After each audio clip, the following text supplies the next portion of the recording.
Hello everyone. देखिए, आज की इस वीडियो में हम बात करेंगे अर्धचालक और डायोड, सेमीकंडक्टर एंड डायोड, जो कि चैप्टर नंबर 6 होने वाला है बीएससी सेकंड सेमेस्टर फिजिक्स में। तो आज इस चैप्टर के मोस्ट इंपोर्टेंट एमसीक्यूज देखने वाले हैं। इससे पहले हमने चैप्टर नंबर 6 और उससे पहले जो थर्मल फिजिक्स के चैप्टर हैं, चैप्टर नंबर 1, 2, 3, 4, वे ऑलरेडी कंप्लीट कर दिए हैं, तो आप उनको ज़रूर देखिएगा। तो चलिए मैं इस चैप्टर को शुरू करता हूँ। देखिए, सबसे पहला इसमें प्रश्न है, चालक हैं, यानी कि चालक किन्हें कहते हैं। तो चालक होते हैं वे पदार्थ जिनके परमाणुओं की बाह्यतम कक्षाएं प्रारंभिक रूप से अपूर्ण होती हैं।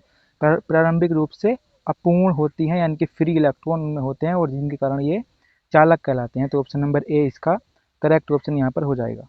क्वेश्चन नंबर 2, अचालक क्या हैं। अचालक वे पदार्थ हैं जिनकी बाह्यतम कक्षाएं संतृप्त होती हैं, यानी कि ऑप्शन नंबर ए इसका करेक्ट ऑप्शन होगा। संतृप्त यानी कि वे क्या होती हैं, पूरी तरह से भरी हुई होती हैं। तो ऑप्शन नंबर ए इसका करेक्ट ऑप्शन यहाँ पर हो जाएगा। चलिए क्वेश्चन नंबर 3 पर हम आते हैं। चालकों की विद्युत प्रतिरोधकता। तो चालकों की विद्युत प्रतिरोधकता कम होती है और अचालकों की विद्युत प्रतिरोधकता उच्च होती है। तो ये आपको याद रखना है कि चालकों की विद्युत प्रतिरोधकता कम होती है। तो ऑप्शन नंबर बी इसका करेक्ट ऑप्शन यहाँ पर हो जाएगा। क्वेश्चन नंबर 4, चालकों की विद्युत प्रतिरोधकता होती है। तो यहाँ पर ये चालक नहीं है, यहाँ पर ये अचालक है। यहाँ पर ये क्या है, यहाँ पर अचालक होगा, क्योंकि चालकों की विद्युत प्रतिरोधकता हम ऑलरेडी पता कर चुके हैं, जो कि कम होती है, और अचालकों की विद्युत प्रतिरोधकता उच्च होती है। ऑप्शन नंबर बी यहाँ पर करेक्ट ऑप्शन हो जाएगा। क्वेश्चन नंबर 5, 0 केल्विन पर नेज अर्धचालक पदार्थ व्यवहार करता है। तो 0 केल्विन पर नेज अर्धचालक व्यवहार करता है एक कुचालक की तरह। नंबर डी यहाँ पर इसका करेक्ट ऑप्शन होगा। देखिए क्वेश्चन नंबर 6 यहाँ पर है, पी प्रकार के अर्धचालक हैं। पी प्रकार के अर्धचालक हैं। तो ऑप्शन नंबर ए इंडियम के साथ मादित एस आई, ऑप्शन नंबर ए इसका करेक्ट ऑप्शन यहाँ पर हो जाएगा। क्वेश्चन नंबर 7, एक अर्धचालक में संयोजी एवं चालन बैंड के बीच का वर्जित ऊर्जा अंतराल है। तो जो वर्जित ऊर्जा अंतराल होता है संयोजी और चालन बैंड के बीच, वो होता है 1 इलेक्ट्रॉन वोल्ट का। तो ऑप्शन नंबर ए यहाँ पर करेक्ट होगा। क्वेश्चन नंबर 8, अर्धचालक की प्रतिरोधकता निर्भर करती है। तो देखिए, अर्धचालक की प्रतिरोधकता निर्भर करती है अर्धचालक की परमाणु संख्या पर। तो ऑप्शन नंबर ए यहाँ पर इसका करेक्ट ऑप्शन हो जाएगा। क्वेश्चन नंबर 9, चालन इलेक्ट्रॉन की गतिशीलता कोटरों से अधिक होती है क्योंकि वे। तो यहाँ पर बताना है कि चालन इलेक्ट्रॉन की जो गतिशीलता है वो कोटरों से अधिक क्यों होती है। तो वो अधिक इसलिए होती है क्योंकि इन्हें चलाने के लिए कम ऊर्जा की आवश्यकता होती है, यानी कोटरों को चलाने के लिए कम ऊर्जा की यहाँ पर आवश्यकता होती है। तो ऑप्शन नंबर बी करेक्ट होगा। क्वेश्चन नंबर 10, पी प्रकार के अर्धचालक में। तो पी प्रकार के अर्धचालक में ऋणात्मक आवेश एक अगतिशील होता है। तो ऋणात्मक आवेश अगतिशील होता है। ऑप्शन नंबर ए यहाँ पर करेक्ट होगा। क्वेश्चन नंबर 11 देखिए, एक अर्धचालक में संयोजी एवं चालन बैंड के बीच अंतराल लगभग कितना होता है। तो एक अर्धचालक में संयोजी और चालन बैंड के बीच का अंतराल 0.7 इलेक्ट्रॉन वोल्ट होता है। ऑप्शन नंबर बी करेक्ट होगा। क्वेश्चन नंबर 12, एक एन प्रकार का अर्धचालक विद्युत रूप से। तो एन प्रकार का जो अर्धचालक होता है वो उदासीन होता है, विद्युत रूप से उदासीन होता है। ऑप्शन नंबर ए यहाँ पर करेक्ट ऑप्शन होगा।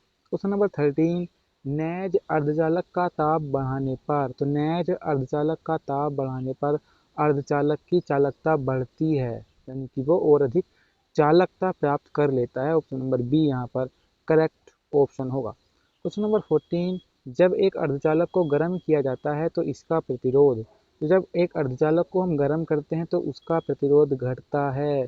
ऑप्शन नंबर बी यहाँ पर इसका करेक्ट ऑप्शन होगा। क्वेश्चन नंबर 15, जी आई व एस आई के लिए ताप की सुरक्षा सीमा है। तो देखिए इंपॉर्टेंट प्रश्न है। जी ई व एस आई के लिए ताप की सुरक्षा सीमा 80 डिग्री सेंटीग्रेड और 200 डिग्री सेंटीग्रेड होती है। ऑप्शन नंबर डी यहाँ पर करेक्ट होगा।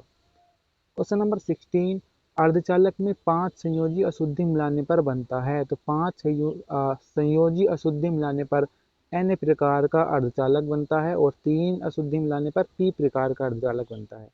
तो यहाँ पर ऑप्शन नंबर बी करेक्ट होगा। क्वेश्चन नंबर 17, एन प्रकृति के अर्धचालक में आवेशी वाहक या आवेशी वाही हैं। तो एन प्रकार के अर्धचालक में आवेशवाही केवल इलेक्ट्रॉन होते हैं, तो ऑप्शन नंबर ए यहाँ पर करेक्ट होगा। क्वेश्चन नंबर 18, एन प्रकार के अर्धचालक में कोटर कहलाते हैं। एन प्रकार के अर्धचालक में कोटर कहलाते हैं अल्पसंख्यक आवेशवाहक। आपको याद रखना है, एन प्रकार के अर्धचालक में कोटर कहलाते हैं अल्पसंख्यक आवेशवाहक, और पी प्रकार के अर्धचालक में एन जो कोटर हैं वे क्या कहलाते हैं, ये आपको कमेंट सेक्शन में बताना है, ये भी इंपॉर्टेंट प्रश्न है। क्वेश्चन नंबर 19, शुद्ध SI की प्रतिरोधकता होती है, तो शुद्ध SI की प्रतिरोधकता होती है GE के बराबर।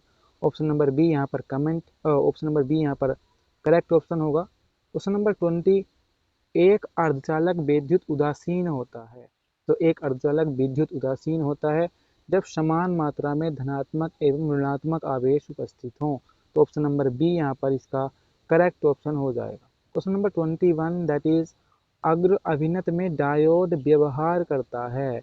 अग्र अभिनत में डायोड व्यवहार करता है बंद स्विच की तरह, ऑप्शन नंबर बी करेक्ट होगा। क्वेश्चन नंबर 22, पीएन संधि की चौड़ाई निम्न क्रम में होती है, तो ये भी इंपॉर्टेंट प्रश्न है। पीएन संधि की चौड़ाई 10⁻⁻6 सेंटीमीटर के क्रम में होती है, ऑप्शन नंबर बी करेक्ट होगा। क्वेश्चन नंबर 23, एलईडी एक पीएन संधि है जो निम्न अर्धचालक का प्रयोग कर बनाई जाती है, तो एलईडी एक पीएन संधि है जो निम्न अर्धचालक का प्रयोग कर बनाई जाती है, ये प्रश्न है, इसका ऑप्शन होगा एसआई। तो एसआई का प्रयोग कर एलईडी हमारी यहाँ पर बनाई जाती है। क्वेश्चन नंबर 24, प्रकाश के उत्पादन के लिए एलईडी की दक्षता अनुक्रमानुपाती है, तो प्रकाश के उत्पादन के लिए एलईडी की दक्षता अनुक्रमानुपाती होती है ताप के, ऑप्शन नंबर ए यहाँ पर करेक्ट ऑप्शन होगा। क्वेश्चन नंबर 25, फोटो चालक की क्रांतिक तरंगदैर्घ्य होती है, ये प्रश्न प्रीवियस ईयर में भी पूछा जा चुका है, इंपॉर्टेंट प्रश्न है। तो फोटो चालक की क्रांतिक तरंगदैर्घ्य होती है lambda is equal to E G upon H C, option number C यहाँ पर करेक्ट ऑप्शन होगा। क्वेश्चन नंबर 26, एलईडी के लिए कौन सा कथन असत्य है, तो एलईडी के लिए कौन सा कथन असत्य है। एक, एलईडी उत्क्रम अभिनत होने पर प्रकाश उत्सर्जित करता है, या एलईडी द्वारा प्रकाश उत्सर्जन इलेक्ट्रॉनों एवं कोटरों के पुनर्संयोजन के कारण होता है। GaAs पदार्थ के प्रयोग वाली एलईडी से अवरक्त विकिरण उत्सर्जित होता है, या एलईडी में पी प्रकार के पदार्थ को ऊपर रखा जाता है जिसमें कोटर आसानी से गिरकर इलेक्ट्रॉनों का पुनः संयोजन कर सके। तो ये option number A, option number C और ऑप्शन नंबर डी यहाँ पर सही कथन है। ऑप्शन नंबर बी यहाँ पर करेक्ट ऑप्शन यहाँ पर होगा। देखिए क्वेश्चन नंबर 27 जो कि यहाँ पर 26 लिखा गया है, तो क्वेश्चन नंबर 27 है, एक जेनर डायोड सदैव प्रयोग होता है। क्वेश्चन नंबर 27 जो कि 26 लिखा गया है, एक जेनर डायोड सदैव प्रयोग होता है, तो एक जेनर डायोड सदैव प्रयोग होता है दिष्टकारी की भांति, आपको याद रखना है। ऑप्शन नंबर सी इसका करेक्ट होगा। एक जेनर डायोड अग्र अभिनत और उत्क्रम अभिनत की तरह यूज नहीं होता है, ये एक दिष्टकारी की तरह यूज होता है।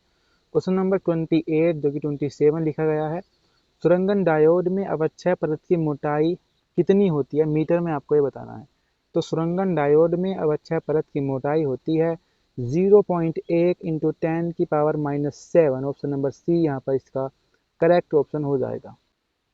देखिए क्वेश्चन नंबर 29 जो कि 28 यहाँ पर लिखा गया है, प्रश्न है एसआई डायोड का कट इन वोल्टेज होता है, तो एसआई डायोड का कट इन वोल्टेज ऑप्शन यहाँ पर दिए गए हैं 0.1 वोल्ट, 0.2, 0.3, 0.4। तो मैं आपको बता दूं एसआई डायोड का कट इन वोल्टेज 0.7 वोल्ट होता है, जो कि ऑप्शन में नहीं है। तो ये जो ऑप्शन दिए गए हैं ये ऑप्शन में कोई एक 0.7 वोल्ट होना था, जो कि मिसप्रिंट है। तो ऑप्शन नंबर क्वेश्चन नंबर 29 जो कि 28 है उसका करेक्ट ऑप्शन 0.7 वोल्ट यहाँ पर होने वाला है, तो ये 0.7 वोल्ट करेक्ट ऑप्शन होगा। क्वेश्चन नंबर 29, अवक्षय क्षेत्र वह भाग है जिसमें ऑप्शन नंबर ए केवल कोटर केवल इलेक्ट्रॉन, न तो कोटर न और न ही इलेक्ट्रॉन, या डी दोनों। तो अवक्षय क्षेत्र वह भाग होता है जिसमें न तो कोटर होते हैं और न ही इलेक्ट्रॉन होते हैं, तो ऑप्शन नंबर सी यहाँ पर इसका करेक्ट ऑप्शन होगा। क्वेश्चन नंबर 30 और लास्ट प्रश्न जो कि एक्चुअली में 31 है, कमरे के ताप पर एसआई डायोड में विभव प्राचीर, तो कमरे के ताप पर एसआई डायोड में विभव प्राचीर 0.7 वोल्ट होता है, हम ऑलरेडी बता चुके हैं। तो ऑप्शन नंबर कोई भी इसमें करेक्ट नहीं है, 0.7 वोल्ट ये इसका करेक्ट ऑप्शन होगा। देखिए इसके जो प्रश्न हैं, जो यूनिट हैं, चाहे वो थर्मल फिजिक्स की यूनिट हो, टोटल यूनिट थर्मल फिजिक्स की हो, या सेमीकंडक्टर डिवाइस की यूनिट नंबर 1, 2 और ये यूनिट 1 और 2 यहाँ पर कवर हो चुकी है, तो ये आप डिस्क्रिप्शन में जाकर चेक कर सकते हैं।